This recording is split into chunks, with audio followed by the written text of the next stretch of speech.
try to do is get that third test. What the final will do is basically just add whatever occurs to me when you guys do your presentations, because the following week after that will be presentations. And we'll have to, I mean, I guess if we're not gonna meet Thursday, we should talk about how to do that now. Again, we're not canceling class. I'll go tell the dean we'll cancel class. We're not canceling class. Class is optional. We'll have an asynchronous online opportunity, or learning opportunity is what we're gonna be doing, so. Now, I will be here, I'll be on campus, I will be available for anybody that wants to talk to me about anything.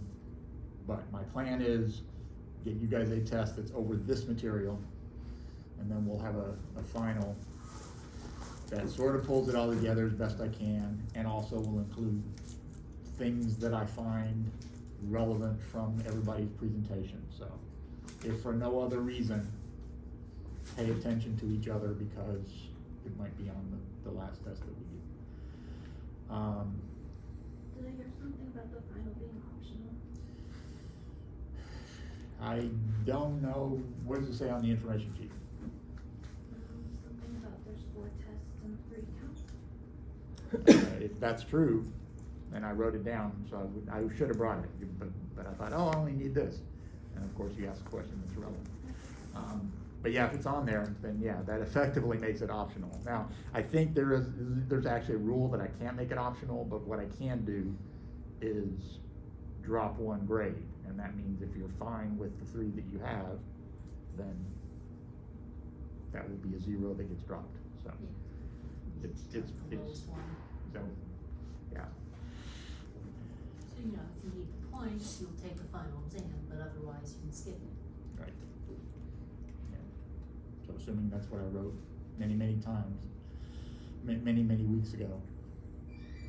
And the reason I wrote it down is so I wouldn't have to remember it, just so you know. Anything else of a bureaucratic nature?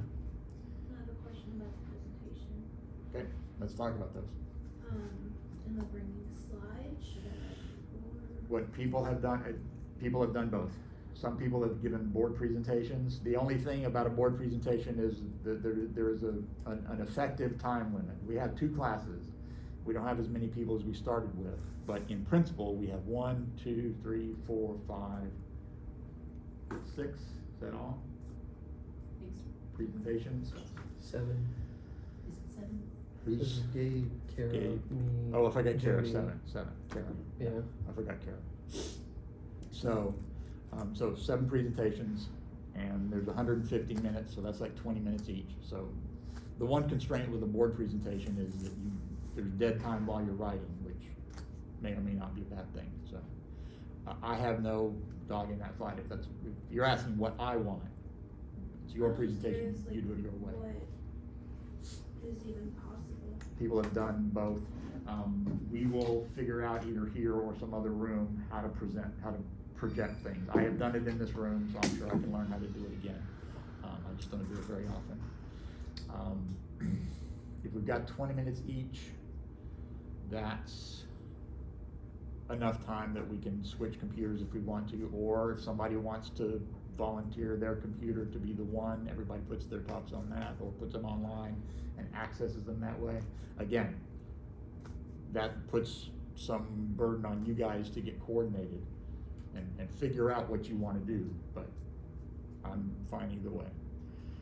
My plan is to show up ready to listen and learn and take notes. Any other questions along those lines? Because the final is going to be after our presentations. When is that actually due? Well, so if you're graduating, your grades are due Thursday of finals week. Otherwise, your grades are due Wednesday after finals week. That's the only deadline I have. I have to get those in by that date. But if I get things in time to process them for those dates. And that Wednesday's the 15th, I think. I'm just looking because it's the Okay. 2nd week of May. Of the finals week. I want to say the first full week. Mm-hmm. That's the 15th, but I think grades might be due that Monday. The Monday, into this, your grades are due in the system on Monday morning, and I don't wanna be thrashing around Monday morning trying to get this done. So effectively, you're the 12th. That's your drop dead date. Drop deadline, I guess is the way to say that. They used to, when I was in grad school, they were talking about deadline, that's when they wanted stuff, and there was the drop deadline, which meant beyond that date, don't want it. So the drop deadline is Mother's Day.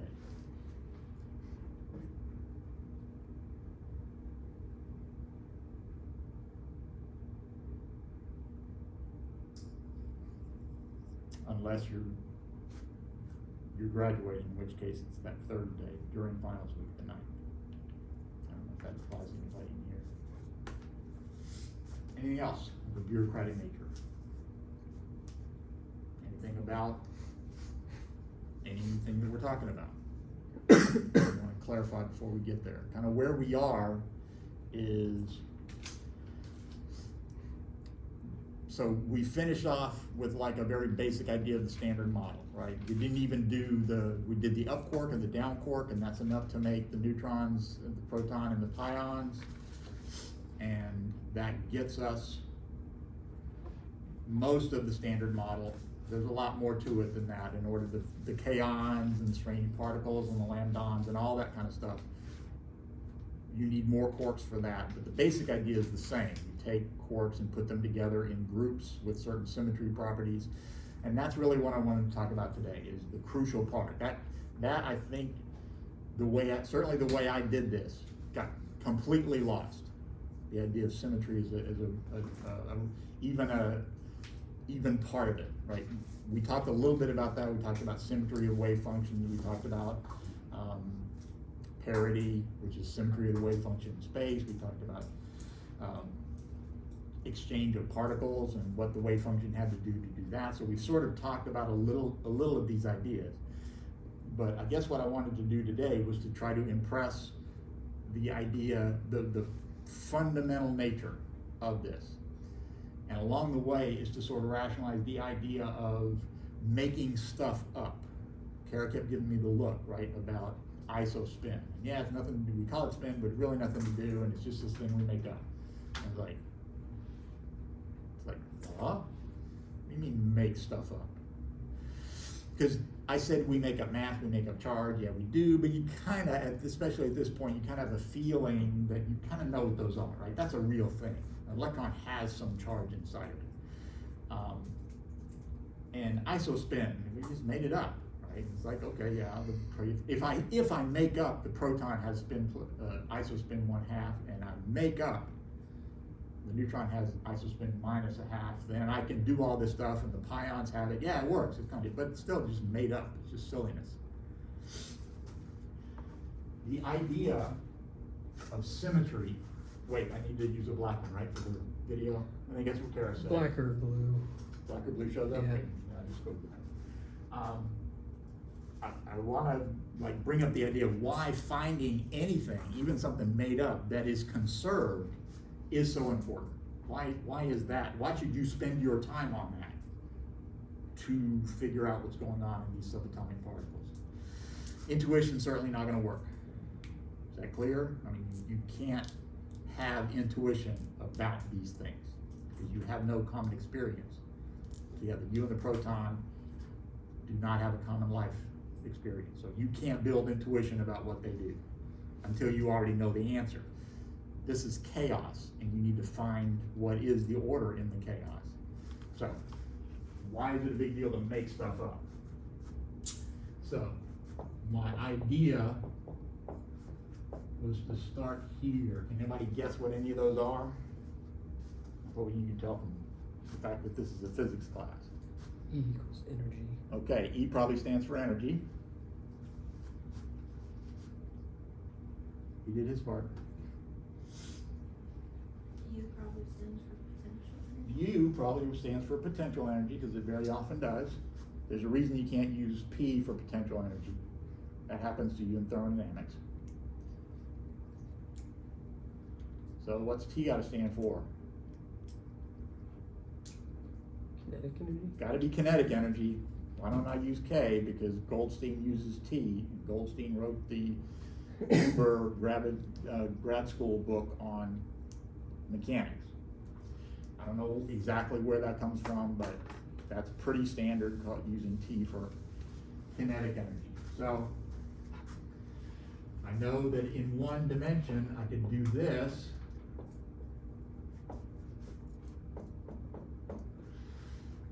And I could use that to understand how the momentum changes with X. Is it clear that the piece of X can't stay constant?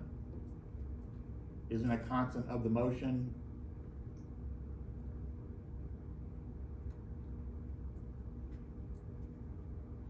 I mean, there's a special case of U for which that would be true, but generally speaking, when I explicitly say that U's got to vary with X, is it pretty clear that P can't stay constant? Could easily be constant. Yeah, if E's the constant, right? The whole point of writing the energy, of using energy, is that it's a conserved quantity. That is a constant of the motion.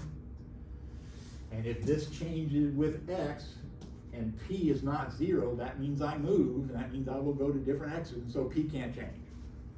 P will change. That's in one dimension. But what if I'm in 3 dimensions? So new problem, I'm in 3 dimensions now.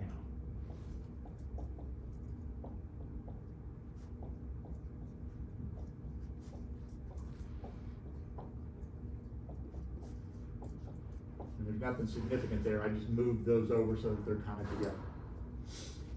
What about now? What's different about this case compared to what it did just seconds ago?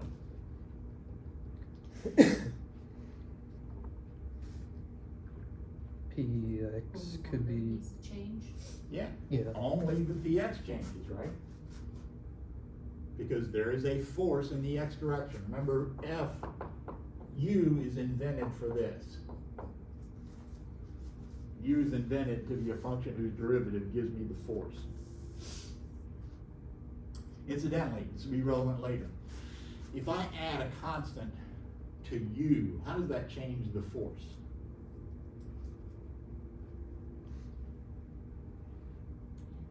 it doesn't.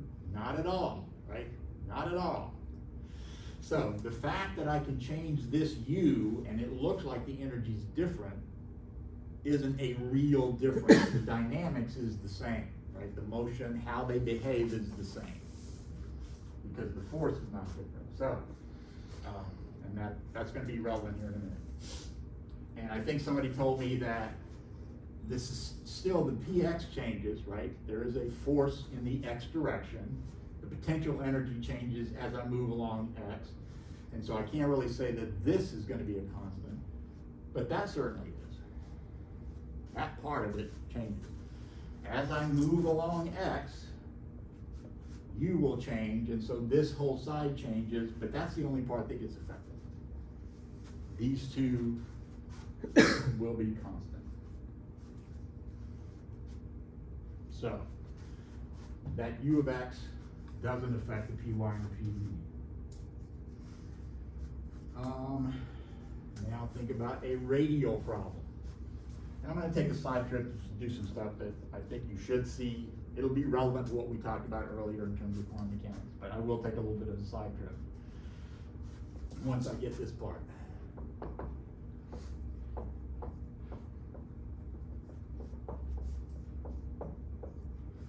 Now I'm looking at a radial motion. So I'm looking at motion toward and away from the center. And if I'm in 2 dimensions, and I'll go ahead and draw this out in a second.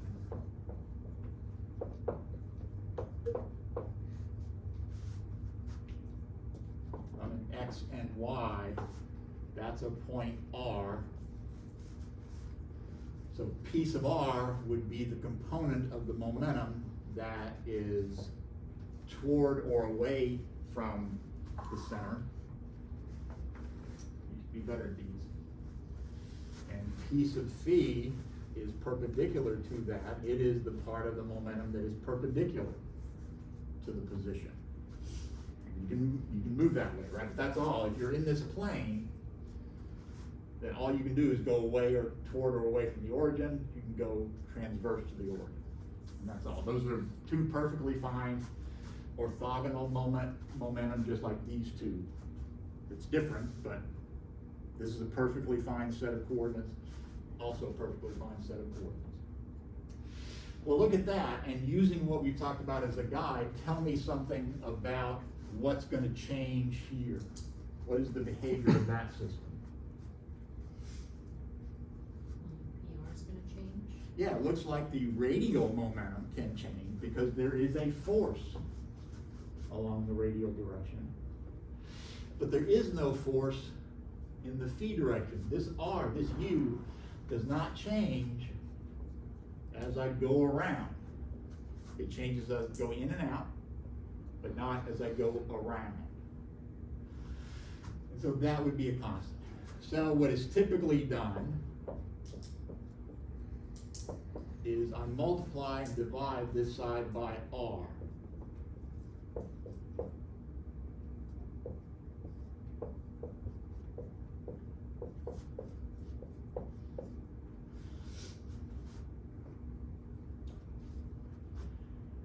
And this R piece of phi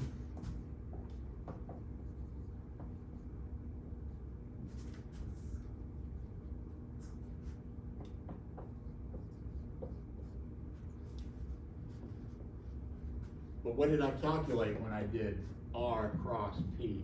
Anybody remember?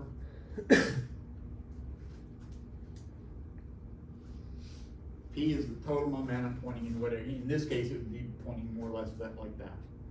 Then I would do R cross P, and you can show that it is the same as just that part of the momentum. So if you don't remember cross products, this is definitely a time to dust it off. I don't know that I'll hold your feet to the fire on it in this class, but no, that's something missing you need to deal with. Anybody happen to remember what that's called? It is, in fact, the angular momentum. It's perpendicular to that motion. And since this force is radial, it can't exert a torque. And so it can't change the angular momentum.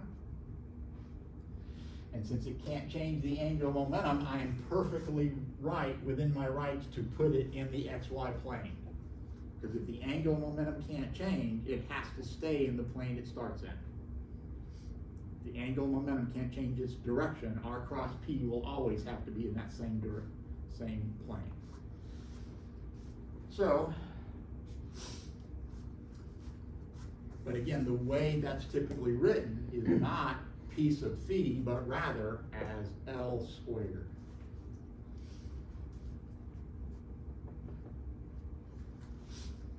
I'm going to take a side trip on that, I think now. Yeah, I'm going to come back to that. So, where are we? We have noted, it's kind of interesting that if the potential energy depends only on X, that momentum orthogonal to X doesn't change.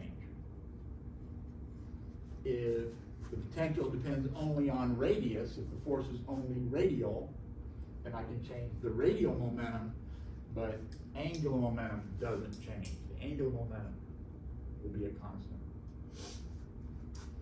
And I'm going to say a couple of other things that get us to there, but while we're here, I want to talk about what we've talked about before. If I were to plot that potential energy as a function of R,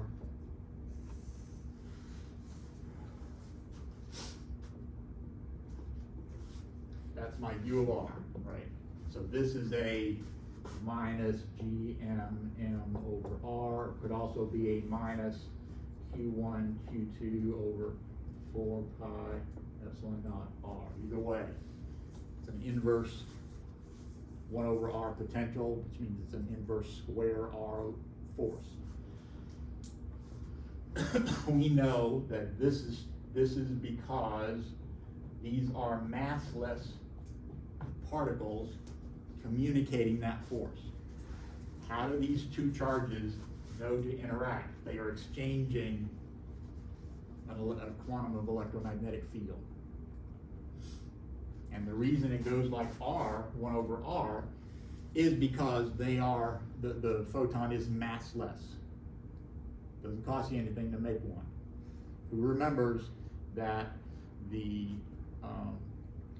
nuclear force had a range of about 2 femtometers, and the weak force had a range of like 10 to the minus 28 meters or something, or maybe it was 18, I don't remember. It was deep, deep inside the nucleus. It was incredibly small even compared to the nucleus. Who remembers how we rationalized that?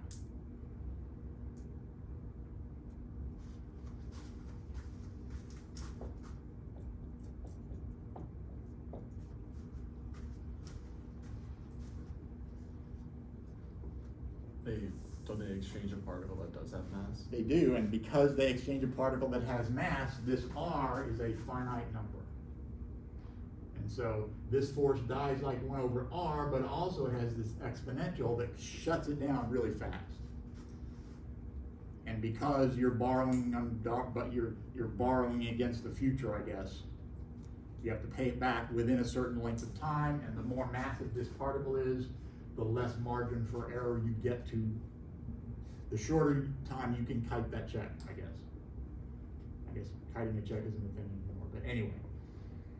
Back in the old days, you could invent money for a short period of time. If it's massless, then R prime is infinite, so e to the minus R over infinite is always 1. So we understand this, we probably understand that at least in the same terms. Although there isn't a theory of this, there is a theory of that. So, and we can talk about, if I start here, what is my kinetic energy, if that's my total energy? E is T plus U. Kinetic energy then is E minus U. If that's my total energy, what's my kinetic energy?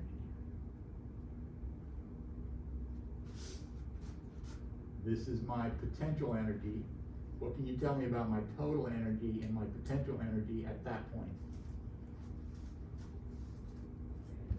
They are the same. And so what is a number minus the same number?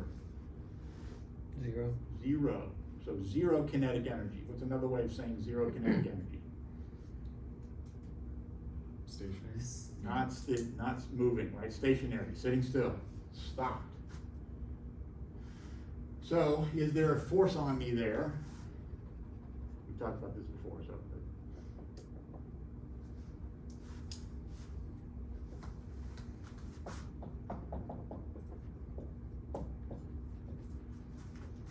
Is there a force on me there?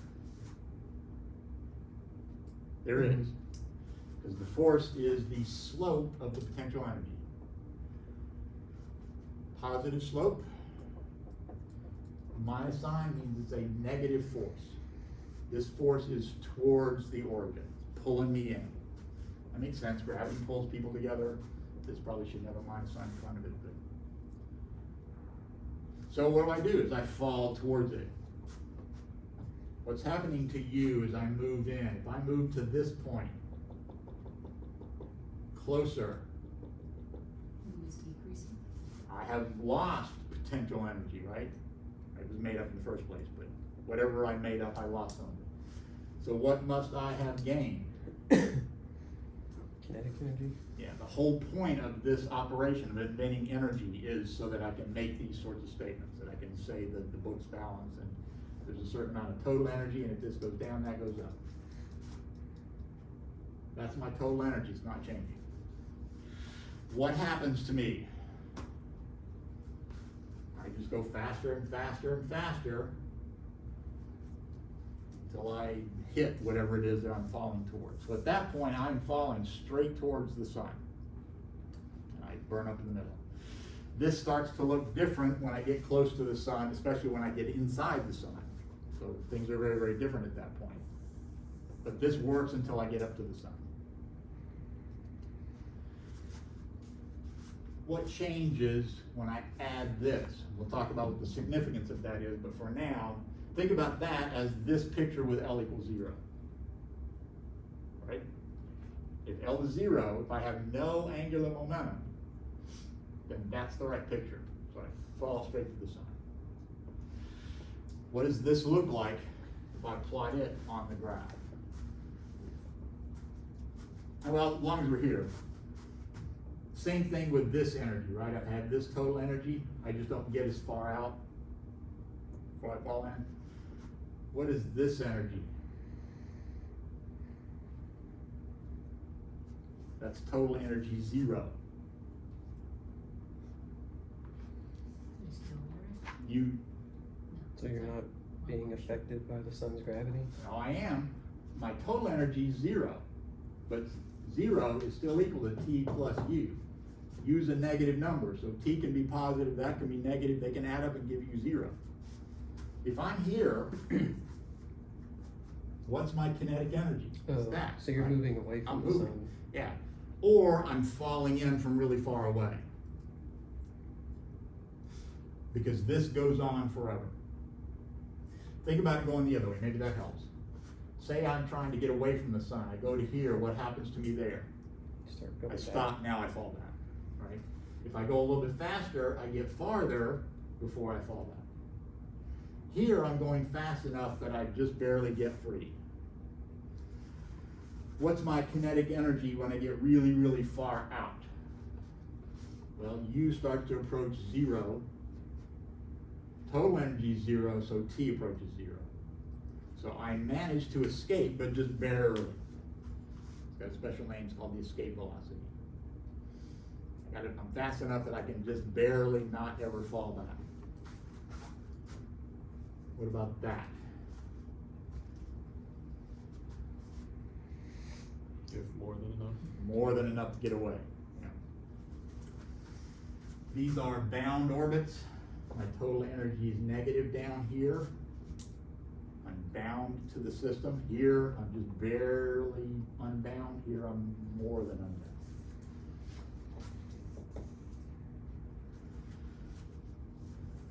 Okay, with that in mind, now let's add a non-zero angular momentum. Again, that's this, just with L0. What does that look like if L is not 0? Just qualitatively. I'm not asking you to plot an actual graph. Although you should figure out how to do this in Desmos. Anybody in here taking 351 next semester? I think you've had it, right? Is that modern? That's modern? Yeah, I've had that. Yeah. You've had modern or no? I think that's the ones I have to take. We just finished doing that, so I should know, but I don't. I'm taking it. You are? I wrote it down, Okay. so neither of us has to. Exactly, that's why we wrote it down, so we wouldn't have to remember, exactly right. So, we will talk a lot about this, especially when we get to, well, I'll say some of it right here. So, Desmos, finding a way to sketch these functions and change parameters and seeing what it does, I think is really, really a good use of your time. So anyway, this we already drew, so I'm gonna erase all this stuff that we don't need for now. I'm gonna draw some of it back here in a minute, but.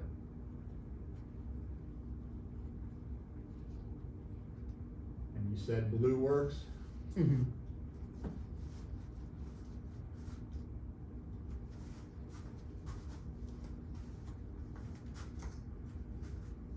So, if I were to draw just that part, where would I start drawing?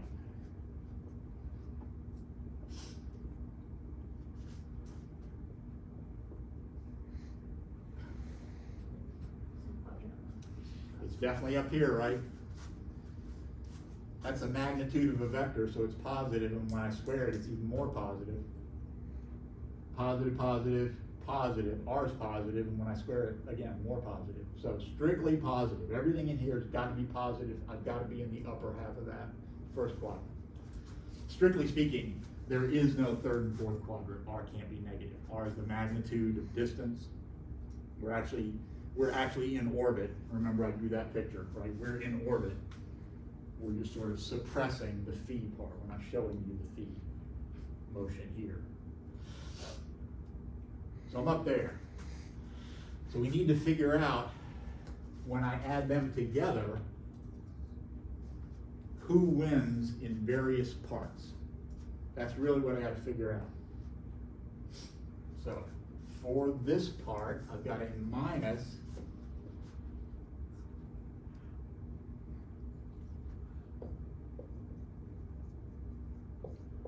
over R. So I want you to think about when R is big and when R is small, who wins? Because I'm taking a positive number minus a negative number. This is dictating whether I'm above the line or below the line over there. So really, really small R. Which of those is big? Who wins? The angular momentum term. Angular momentum term. That's exactly right. This is going to be big over here. It's going to win. What about when I'm really, really far away?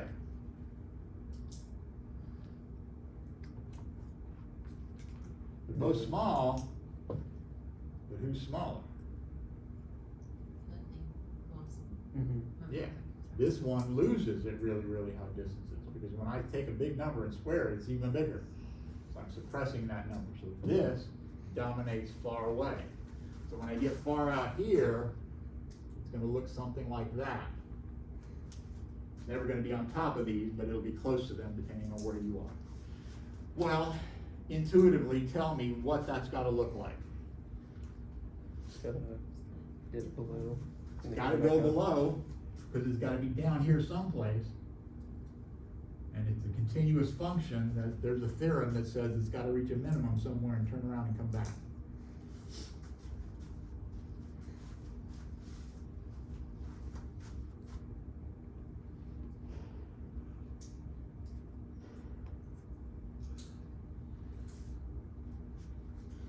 So you call that my effective potential. That's real. That's a real force. This is a fake force. Anybody tell me what the fake force name is? What do we call this fake force that keeps me from falling into the sun?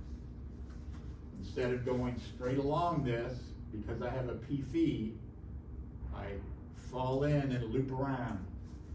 The centripetal? It is not a centripetal force. This is a centripetal force that pulls towards the center. It's the kind you're not supposed to say. It is the centrifugal force, right? And it's a fake force. This is an interaction between two masses. That's why it's a real force. This is a fake force caused because you're in an accelerated frame. You're turning. This is an acceleration, but it feels like a force. And it keeps you from falling into the sun. So,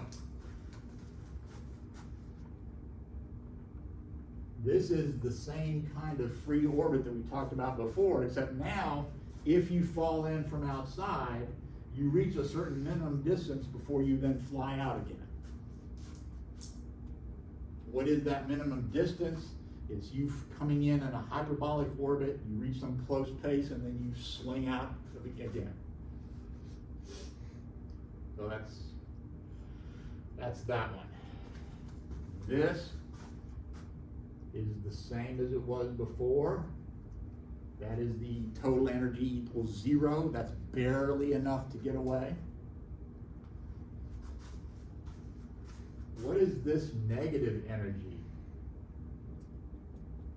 state? This is a hyperbolic orbit.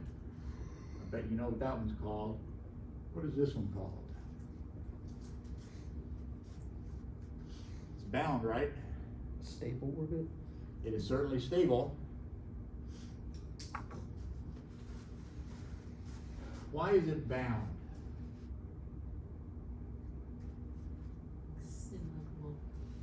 Because well, basically.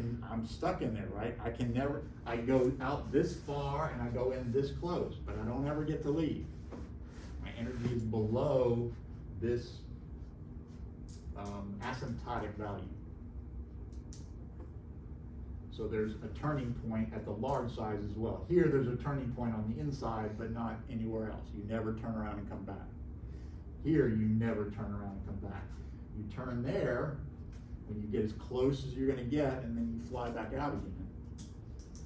Here, you get in close, you go out far. You get in close, you get out far. You're oscillating back and forth forever.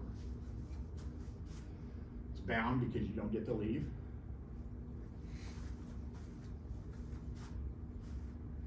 Incidentally, what's the problem with that end state?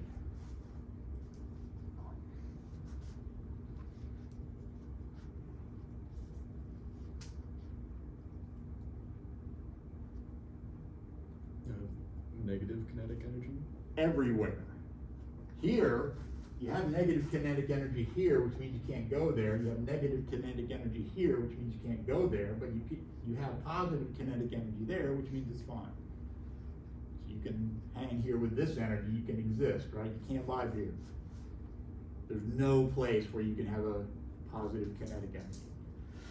Same thing happens in quantum mechanics, but for a different reason. You also can't have an energy below the bottom of your well in quantum mechanics. We'll talk about that in future videos.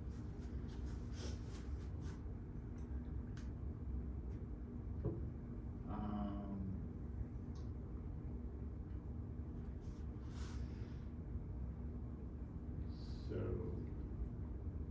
that's good for now. Oh, this orbit, that's what I wanted to say. That's an energy that touches right at the bottom. Barely touches. There's exactly one place where the total energy equals the potential energy. What does that mean about the kinetic energy? 0 in the radial direction. Okay, perfect. That's exactly the right way to say that. It does not have 0 momentum. It has 0 radial momentum. It has 0 radial kinetic energy. You don't get further or closer. You only go around in Circle. circles. Here we go around in circles. I keep making that joke till somebody gets the reference. Not just here, just in every class. I've been doing it for years. What's the joke? Is that? What was the joke again? Here we go around in circles. Not necessarily a joke, but it's.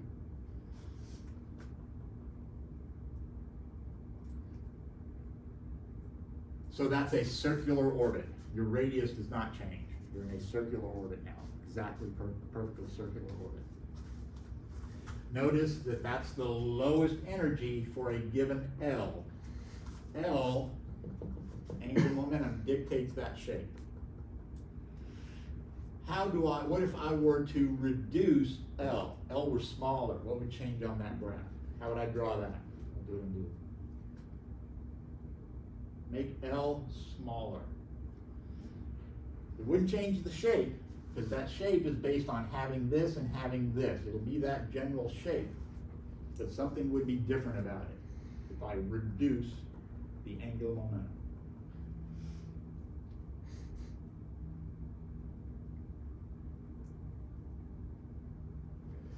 Well, over here, L dominates, right, on that far side.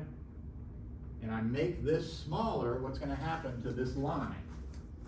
This line over here, L is smaller, what's it going to do? This doesn't matter over there. So if I make L smaller and I square it, what happens? That Smaller turns still. smaller. Yeah. How do I make it look smaller on the graph?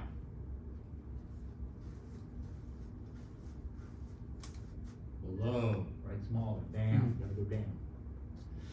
It's gotta match up over here, does it not? Because over there,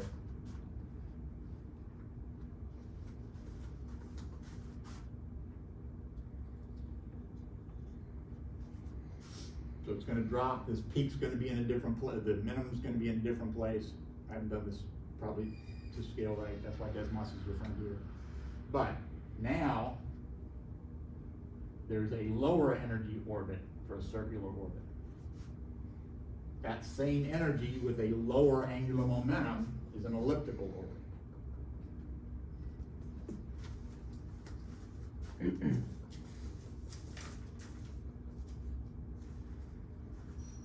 We got time, so I'm going to add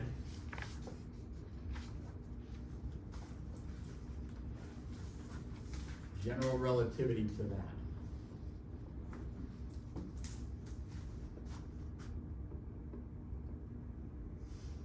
Yeah, I'm going to have to change all of this. It's going to look different enough.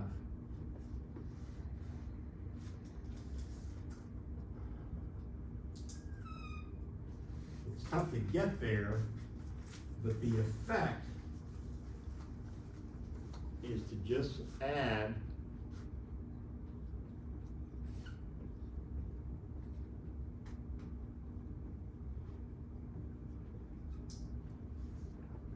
that.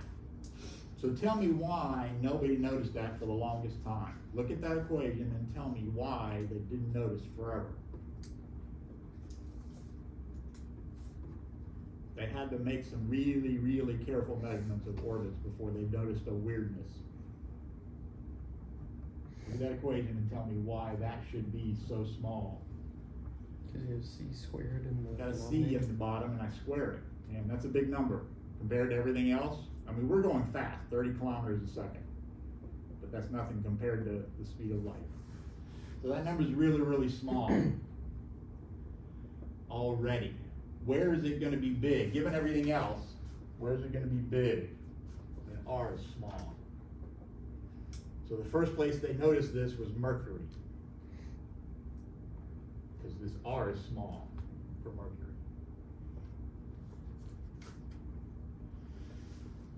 You should think about why you believe me when I say that that now looks like this.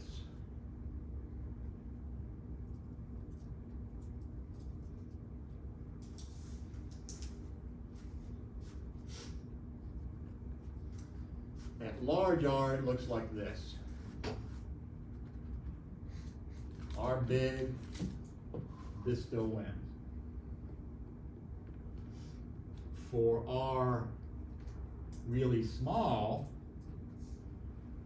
this wins, it's negative, and goes to infinity at small r. So that's what that left side is. In between, this plays a role, it brings it back up. I'm going to show you some other options, some other possibilities. But that's sort of a middling case. So, where's my circular orbit? At the bottom of the trough. I've got a circular orbit right here where the total energy and the potential energy are the same, so T is 0, meaning the piece of R is 0, meaning it doesn't change its radius. It's orbiting, but it's a circular orbit. Any other place where I have a circular orbit? At the peak. Yep. And the guys on this ship thought that they were fine. They were just going to come in and into a hyperbolic orbit. Remember what happened there? You go in, you zoom around and come back. That's what happens here. If you're in this energy orbit, you come in, you go back out. All is well. You go this one, you wind up stuck in a circular orbit. And if you have more energy, which you think would be enough to get you out of harm's way, you actually wind up going to the center. And this one, there's nothing to run into. This is actually a black hole. There's nothing to run into. You spiral into the center. It's the end of it. It's the end of it. What's nerve-wracking about that circular orbit? It's unstable. It is unstable. If I move even a little bit one way or the other, I move out of that circular orbit. And if I go the wrong way, I go the wrong direction, right, away from that circular orbit. So that's an unstable orbit. Guess what happens if I reduce L now?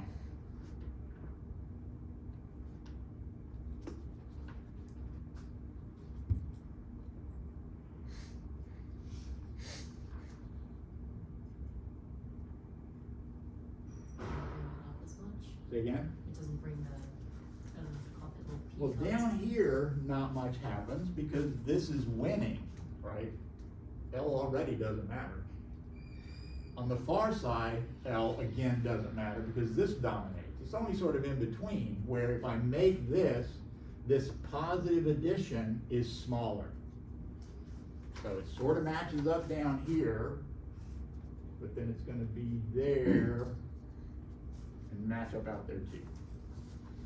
Not really different. There's a circular orbit that's in a little bit different place. There's another circular orbit that's unstable. If I keep going though, there's a point where it does this. There's a little shelf here. That's just barely a circular orbit. That's this circular orbit and this circular orbit coming together. That's called the innermost stable circular orbit. What's dumb about that name? It's definitely a circular orbit, right? You're at that point where T is 0, PR is 0. The only thing you have is P sub phi. You're definitely going around in a circle. So it's definitely a circular orbit. It's also the innermost. Well, it's not really the innermost, but this is unstable, this is unstable. They're closer, but they're unstable. But why is stable a terrible name for that circular orbit? Because it's not stable. Well, it's neutrally stable. That's the place where the first derivative is 0, it's horizontal, but also the second derivative is 0, it's a point of inflection. And if I were here, I would be very nervous because if I go even a little bit in, boom. So that's why, yeah, I guess technically it's a stable orbit, but not very. And because the second derivative is 0, I guess, I think technically, strictly speaking, calling it a stable orbit is a bad idea. So this was fun.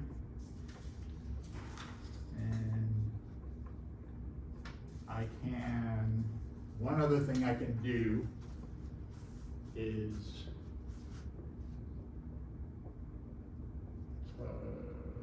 talk about this part, just these two.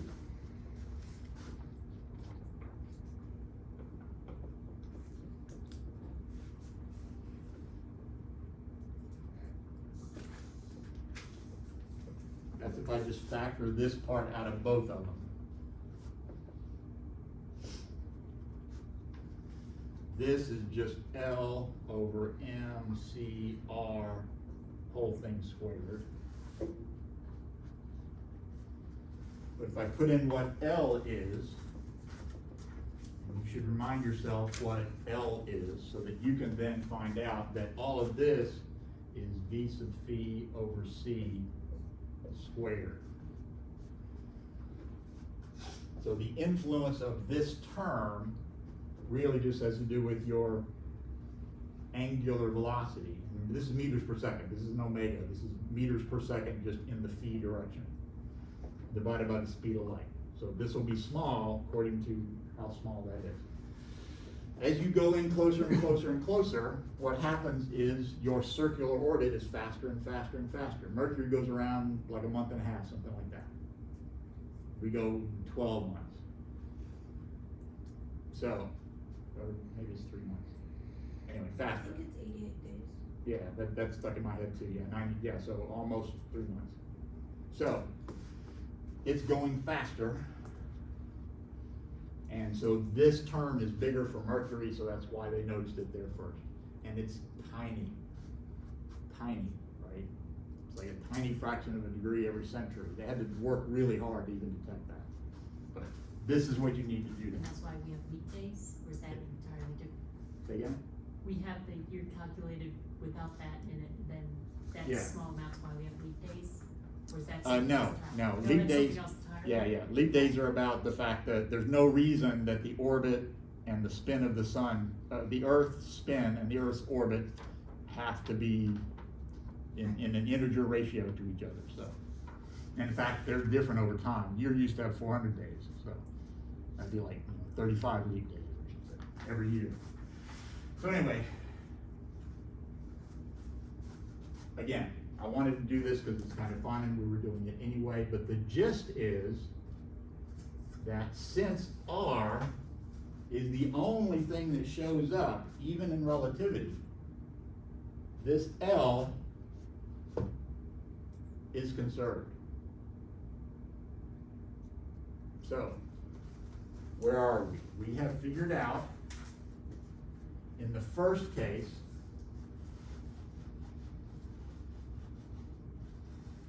I could shift my problem. I had this.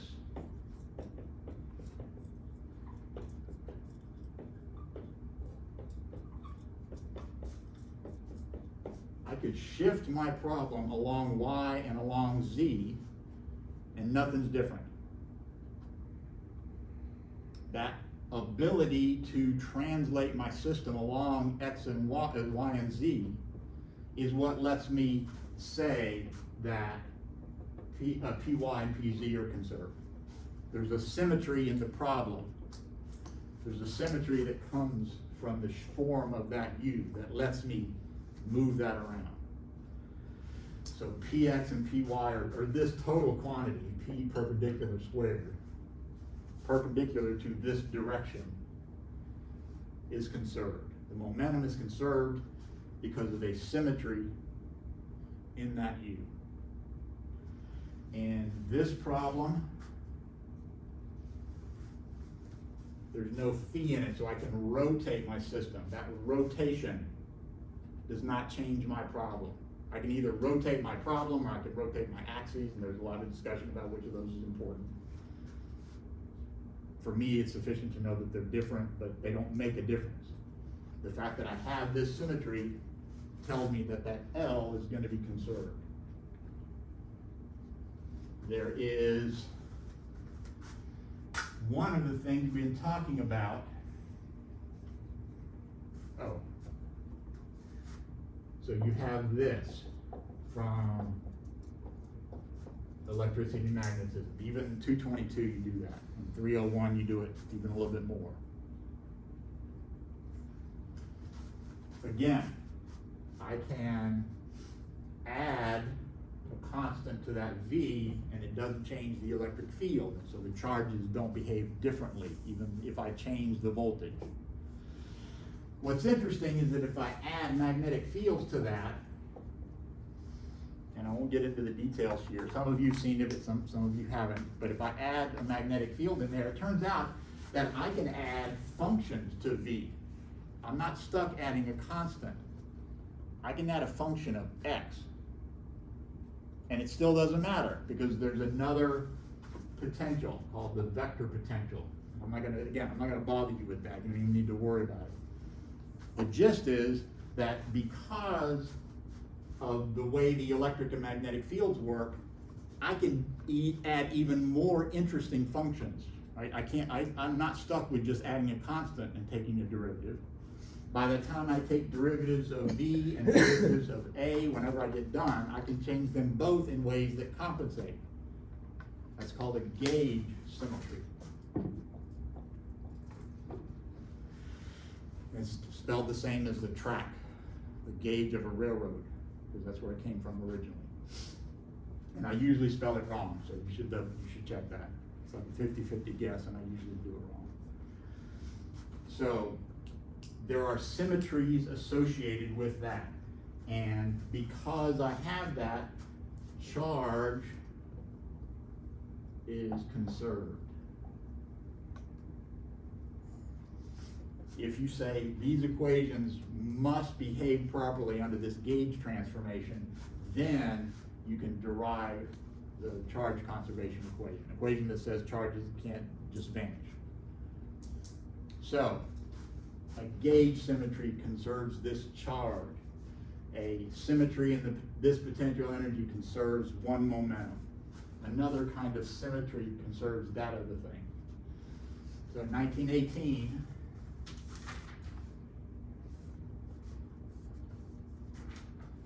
Emily Nether proved a theorem called Nether's theorem that says this is a very general statement. I mean, it's not, people who know argue a lot about narrow points, right? But the gist is this is incredibly fundamental, that anytime you can use this sort of formalism, writing equations and finding an action, which everything does. All of these do, quantum mechanics does, Schrödinger's equation comes from an action principle. They all come from that. If you start with that, then there are symmetries associated with every conservation, and a conservation satisfied associated with every symmetry.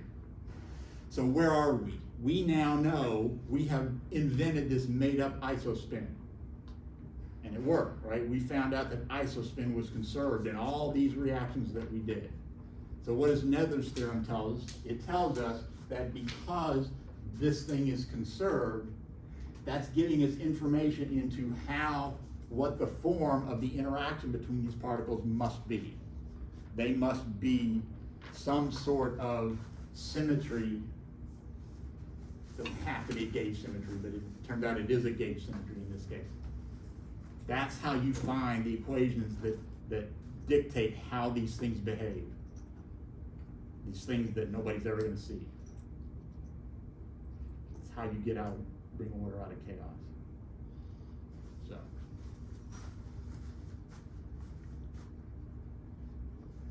The things that are conserved are called a nether charge. So in this case, that perpendicular momentum would be a nether charge associated with this system. Those things move, and it's called a nether current, but it's really just, and it comes from this idea, right? You think about charge, you think about current. Charge is conserved. Conservation of charge says that if there's a current of charges that goes in, it's got to come out. And so you use the same sort of terms. You have a nether charge associated with every symmetry and a current. You don't have to worry about that ever disappearing. The symmetry associated with isospin turned out to be something they wound up calling a flavor symmetry. So if you look in Iceberg, they talk about flavor, and that's what they're talking about. That flavor that isospin symmetry became ultimately flavor symmetry, which is what tells an upper, a down, and a strange, and a charm, and all the rest of those quarks. All those quarks have a flavor, and that's how Yang and Mills figured out what it must be.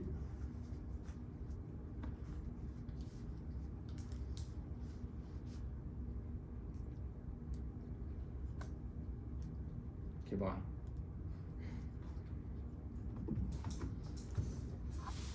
So I will start trying to put a test together for you guys to work on, and we'll figure out what we're going to do for the final.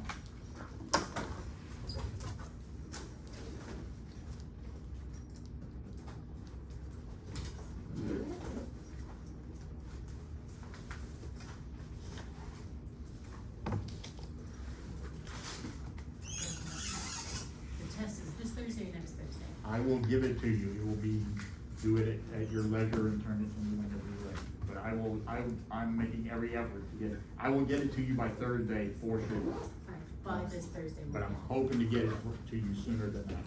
But yes, no later than Thursday. All right. Just wondering, because I have to schedule all the work I'm doing. Sure, I understand. I get it.